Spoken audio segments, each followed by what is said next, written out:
नमस्कार दोस्तों, मैं डॉक्टर मोहिंदर सिंह आपका कृषि गुरु चैनल में हार्दिक स्वागत करता हूं। आइए आज हम ऑब्जेक्टिव क्वेश्चन की दूसरी श्रेणी करते हैं। The colloidal surface area in the upper 15 centimetre of a hectare of clay soil. Option आएगा डी, 7 लाख किलोमीटर जितना इसका कोलाइडल सरफेस एरिया होता है। नेक्स्ट क्वेश्चन है, elements which are absorbed from the soil are known as.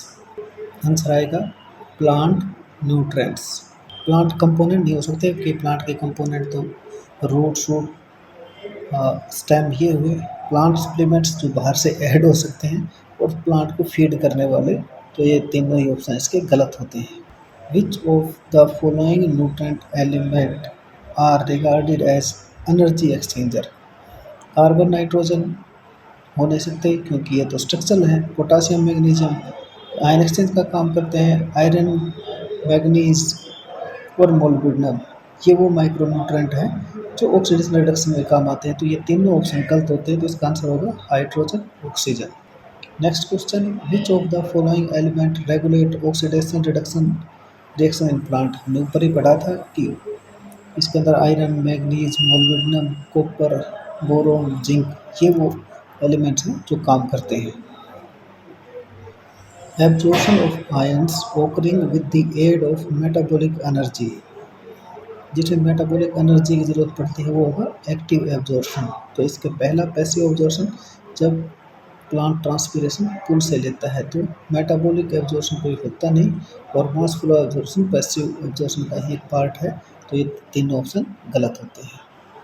Plants meet their oxygen requirement by absorbing oxygen from air, बिल्कुल नहीं। Breakdown of water in the plant body, ये भी नहीं। Absorbing oxygen from the soil और all of the above. तो इसका option आएगा C, absorbing oxygen from the soil. नहीं तो हम जब जानते हैं जब वाटर लॉगिंग कंडीशन होती है तो एनारोबिक कंडीशंस होती है जिसमें प्लांट सर्वाइव नहीं कर पाता और प्लांट मर जाता है। तो रूट्स कहाँ होती है? सोयल में। तो ये सोयल से ऑक्सीजन की रिक्वायरमेंट प्लांट ज़्यादातर पूरी करता है। तो आंसर आएगा इसका C. Oxygen is required by the plants for, किस काम आती है? रेस्पिरेशन में काम आती है ताकि जो फोटोसिंथेसिस बनते हैं उनसे एनर्जी मिल सके। Next question, carbon requirement of the plant is met bye.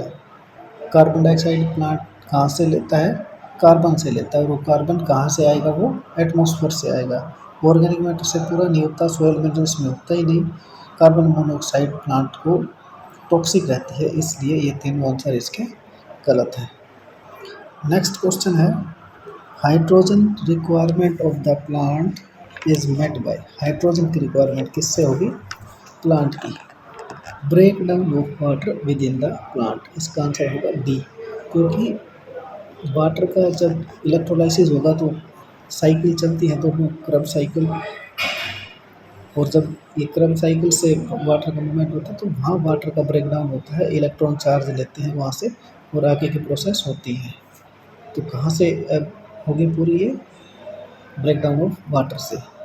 Organic carbon content in the soil is a measure of available nitrogen.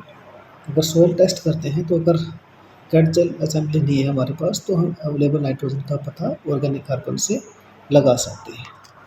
Available nitrogen of less than 280 kg per hectare is considered as low. क्यों कहलाती है लो? इसमें अगर हम नीचे मैंने classification भी दे दी है कि 280 से नीचे होती है तो वो लो कहलाती है, 280 से नीचे तो लो है, 280 से 500 तक मीडियम होती है और 500 से आके हाई होती है। अगर आपके पास इनमें से एक भी आ जाता है क्वेश्चन तो आप कर सकते हो कि कौन सी मीडियम कौन सी लो होगी। Next question, a complex mixture of brown amorphous and colloidal substance synthesised by various soil organism refer to as humus. हम सबको पता है कि एक ह्यूमिक कंटेंट है जब हम माइक्रो ऑर्गेनिज्म काम करते हैं, कंपोस्ट और FIM बनते हैं, वो ब्राउन तो से ब्लैक ग्रे के तरफ उनका कलर होता है। अगर अमोर्फस होता है कोलाइडल सब्सटेंस जो सिंथेसाइज होते हैं ऑर्गेनिज्म से, वो जो लास्ट का कॉम्प्लेक्स मिक्सचर बनता है उसको क्या बोलते हैं? ह्यूमस बोलते हैं। और कंपोस्ट और एफ रॉ मटेरियल्स होते हैं। और ह्यूमस माइक्रोबियल जो डिग्रेडेशन होते हैं उसको रजिस्ट भी करता है। In acid soils rock phosphate should be applied. जब एसिड सोइल होंगी यानी पीएच 7 से कम होगी तो जो रॉक फॉस्फेट कब देना चाहिए? सोइंग से लगभग 1 महीना पहले देना चाहिए, यानी 30 दिन पहले अगर आप दोगे तो वो अवेलेबल रहेगा। Khaira disease of rice is diagnosed bye, किससे पता चल जाता है कि खैरा डिजीज है? पत्तों के ऊपर रेडिश ब्राउन पिगमेंट आ जाते हैं, तो वो किसके डेफिशिएंसी को दर्शाता है? वो जिंक की डेफिशिएंसी को दर्शाता है, और उसको जिंक की डेफिशिएंसी होती है तो खैरा डिजीज होती है।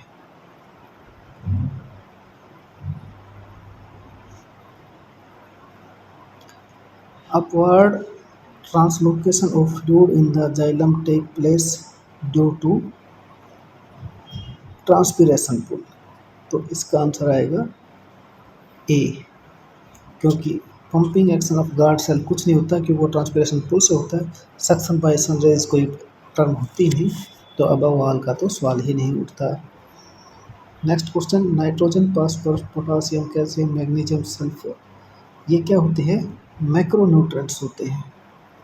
और माइक्रो या ट्रेस न्यूट्रेंट्स एक ही बात होती है, बल्क न्यूट्रेंट्स का कोई मतलब होता नहीं, तो इसलिए इसका आंसर आएगा macro nutrients. Chlorosis is observed in upland rice due to deficiency of iron. ये डीएसआर में सबसे ज़्यादा दिखती है। जो किसान या जो आप में से जिसने डीएसआर की खेती देखी होगी तो वहाँ पर आयरन की डेफिशिएंसी हमें देखने को मिलती है। Nutrients absorbed by the plants are carried upward through xylem. Phloem का टू वे मूवमेंट होता है, और जबकि हमारी जाइलम होती है अपवार्ड मूवमेंट होता है। ट्रांसपीरेशन पुल सही है, ऊपर की तरफ न्यूट्रिएंट्स को भी और पानी को लेके जाता है। Question next, available form of P is phosphoric acid. Next question, available phosphorus of more than 25 kg per hectare in the soil. 25 से ज़्यादा होती है तो उसे क्या कहेंगे? उसे हम हाई क्वांटिटी कहेंगे। क्यों कहेंगे? क्योंकि सबसे लोएस्ट लिमिट होती है 11, अगर 11 से नीचे है तो लो है, 11 से 23 तक जाती है तो मीडियम है, और 23 से अबव चली जाती है तो वो क्या है? High soil. अगर 23 किलो से ज़्यादा है तो ये हमारा 25 क्वेश्चन में है, तो आंसर आएगा हाई। अवेलेबल फास्फोरस, ये फास्फोरस नहीं है, गलत लिख दिया। Available potash is less than 110 kg of the soil, तो ये आएगा लो क्वांटिटी। 110 से 230, तो 230 से ज़्यादा। तो हमारे पास तीनों आंसर इसके आ गए, ऊपर वाले की और नीचे वाले की। Next question 86, when emerging leaves of the maize shown yellow to white bleaching bands in lower part, it shows deficiency of zinc. Iron की डेफिशिएंसी होती तो क्लोरोसिस होती, उसमें क्या आता है? आयरन की डेफिशिएंसी में क्लोरोसिस होने के बाद जो वेन्स का बीच का एरिया है वो येलोइश हो जाता है। कॉपर की डेफिशिएंसी न्यूअर लीव्स पे देखने को मिलती है, और बोरोन फ्रूटिंग बॉडी फ्लावर है वहाँ मिलती है, तो इसका आंसर आया 86 zinc. Question number 87, white irregular spots between the veins of upper मेज प्लांट। ऊपर वाले क्वेश्चन में ये इसका आंसर था। बोरोन हमने डिस्कस भी किया था कि जो ऊपर का पार्ट होता है, क्योंकि कैल्शियम और बोरोन टॉपेस्ट पार्ट में होते हैं, तो ये ऊपर जो डेफिशिएंसी दिखाएगा ये बोरोन की डेफिशिएंसी होगी। Pale green yellow intrapineal discoloration in young maize leaves is due to manganese, क्योंकि मैंगनीज और आयरन की डेफिशिएंसी में हमेशा कन्फ्यूजन होता है, तो ये येलो इंट्रापिनियल डिस्कलोरेशन इसमें होता है और आयरन में होता है, जो हमने 86 नंबर क्वेश्चन में पढ़ा था। Which of the following is a nitrification inhibitor? Thiourea नहीं है, सल्फर कोटेड यूरिया नहीं है, सीबीसी नहीं है, तो इसका आंसर आएगा am, 2 amine 4,6 methyl pyridine. Hidden hunger किसे कहेंगे? हमने अपनी क्लासेज में पढ़ा था हिडन हंगर कौन सी होती है, जिसमें यील्ड सीवियर रिडक्स तो हो जाती है पर उसके सिम्टम्स नहीं दिखते। तो इसका आंसर है which of the following statement is correct as regarded luxury consumption. Luxury consumption भी हमने अपनी डिस्क्रिप्टिव क्लास में पढ़ा था कि इसमें ऑप्टिमम जो रिक्वायरमेंट होती है उससे ज़्यादा प्लांट ज़मीन से ले लेता है लेकिन उससे यील्ड नहीं बढ़ती, तो वो क्या कहलाती है? लग्जरी कंजप्शन कहलाती है। तो ये आंसर आएगा इसका B. Next question, the quantity of single super phosphate needed to apply 80 kg of P2O5 per hectare. बहुत आसान है क्योंकि आपको पता है 16 अगर हमें परसेंट इसमें एसएसपी में फास्फोरस होती है, हमें 16 चाहिए तो हमें क्या डालना पड़ेगा? 100 किलो डालना पड़ेगा। एक चाहिए तो नीचे 16 आ जाएगा और हमें ज़रूरत कितनी है? 80 की। ये 80 से गुणा करोगे तो 500 इसका आंसर आपके पास आ जाएगा। Single phosphate is preferred for phosphorus application in groundnut. क्यों? क्योंकि हमने ग्राउंडनट में हमेशा ये रिकमेंडेड है कि सल्फ़र और कैल्शियम दोनों की ज़रूरत पड़ती है और सिंगल सुपर फास्फेट में ये दोनों होती है, इसलिए ये अप्लाई कराते हैं। तो इसका आंसर आएगा C. Question number 94, the tendency of young upper leaves to remain as lower leaves yellow और डाई। ऊपर के तो ठीक रहते हैं, नीचे वाले मर जाती है। इसका मतलब ये किसके कारण होता है? Mobile nutrients. और मोबाइल न्यूट्रेंट्स कौन से हैं?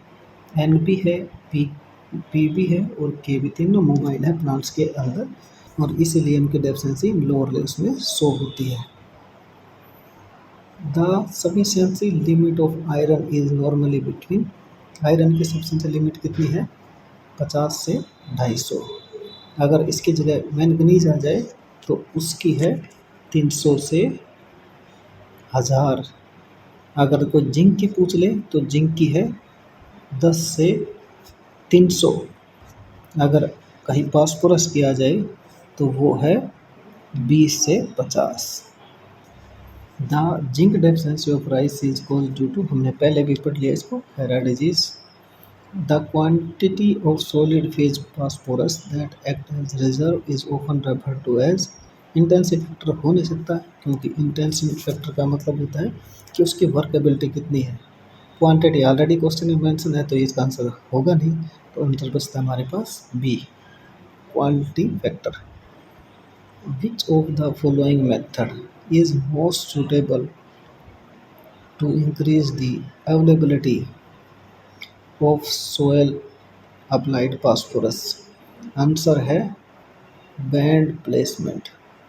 देखो अगर ब्रॉडकास्ट करते हैं तो फास्फोरस वैसे नहीं मिलेगा, ब्रॉडकास्ट और इनकॉर्पोरेट करते हैं तो ब्रॉडकास्टिंग वाला नहीं मिलेगा, इनकॉर्पोरेशन का वाला मिलेगा। तो नन ऑफ दीज इसका आंसर हो नहीं सकता क्योंकि ए और सी गलत है, तो हमारा आंसर होगा B. Rock phosphate is directly applied as fertiliser in soils. तो कैसे में होगी रॉक फॉस्फेट, किस में डालेंगे? हमने पहले भी पढ़ा था एसिडिक सॉइल में। Phosphate enzymes play a major role किसमें? वो फास्फोर इनऑर्गेनिक फास्फेट, जो भी ऑर्गेनिक चीज़ से अगर इनऑर्गेनिक आयंस मिलेंगी तो उस प्रक्रिया को हमेशा क्या कहते हैं? मिनरलाइजेशन कहते हैं। तो इसका आंसर होगा B. The mineralisation of organic phosphorus has been related to.